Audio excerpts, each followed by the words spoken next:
Majoriti orang pernah kena ulcer di mulut, tetapi ulcer yang sama juga boleh berlaku dalam perut dan juga usus kita. Lebih kurang 500,000 orang develop ulcer ni di US dan 70% pesakit berumur di antara 25 hingga 64 tahun. Ulcer perut ni boleh menyebabkan kerosakan dan keradangan pada permukaan lapisan perut kita yang kita kenali sebagai gastrik, dan kejadian ni boleh menyebabkan pelbagai komplikasi kepada pesakit, termasuklah rasa tidak selesa pada perut dan juga pendarahan dalaman. Jadi dalam video hari ini saya akan kongsikan 5 tanda awal penyakit ulcer perut ni dan apakah rawatan dan langkah pencegahan yang kita boleh amalkan. Kita tengok lepas ni.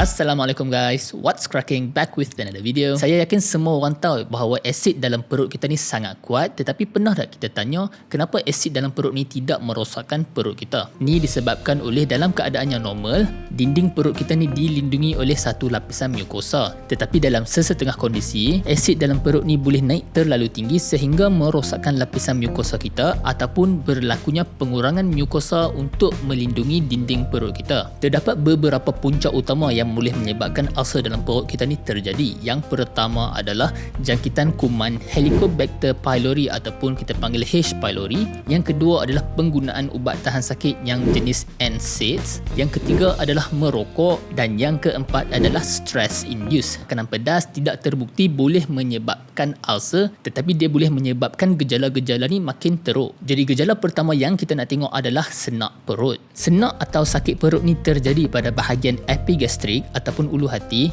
dan untuk ulcer perut selalunya kesakitan datang dalam masa 15 hingga 30 minit selepas makan. Ni adalah disebabkan oleh selepas kita makan, banyak asid yang dirembeskan untuk pencernaan boleh mengganggu ulcer kita. Sekiranya ulcer berada di dalam duodenum ataupun usus kecil kita, sakit dia akan datang lebih lambat, antara 1 hingga 3 jam selepas makan. Jadi gejala senak perut ni sangat bergantung kepada lokasi ulcer tersebut. Gejala yang kedua adalah kembung dan juga sendawa. Kadang-kadang kita refer dia sebagai angin ataupun kita rasa tak selesa di bahagian perut kita selepas makan. Tetapi majoriti orang yang ada masalah kembung perut ni tidak bermakna mereka ni ada ulcer, sebab masalah seperti GERD dan juga gastrik boleh menyebabkan simptom-simptom yang sama. Gejala yang ketiga adalah najis yang berdarah. Apabila ada ulcer dalam perut kita, kadang-kadang dia boleh berdarah, dan hasil pencernaan yang berlaku dalam usus kita oleh enzymes, warna najis kita boleh jadi hitam seperti warna jalan tar. Kita panggil black tarry stools. Dalam sesetengah kes, pesakit boleh muntah berdarah dan color dia kadang-kadang merah terang ataupun kadang-kadang kita panggil coffee ground vomitus.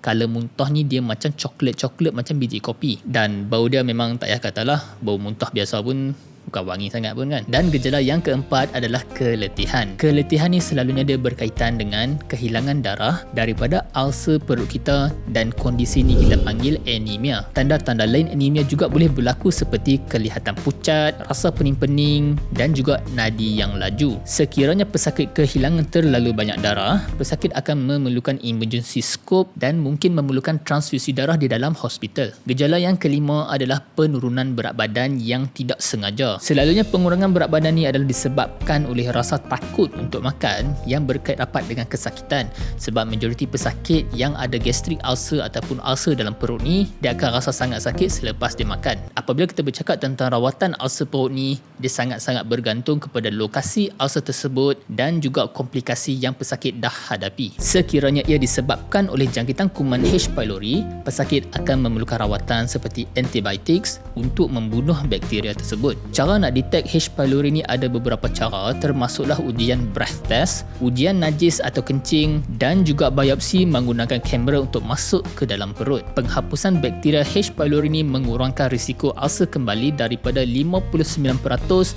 turun sehingga 4%.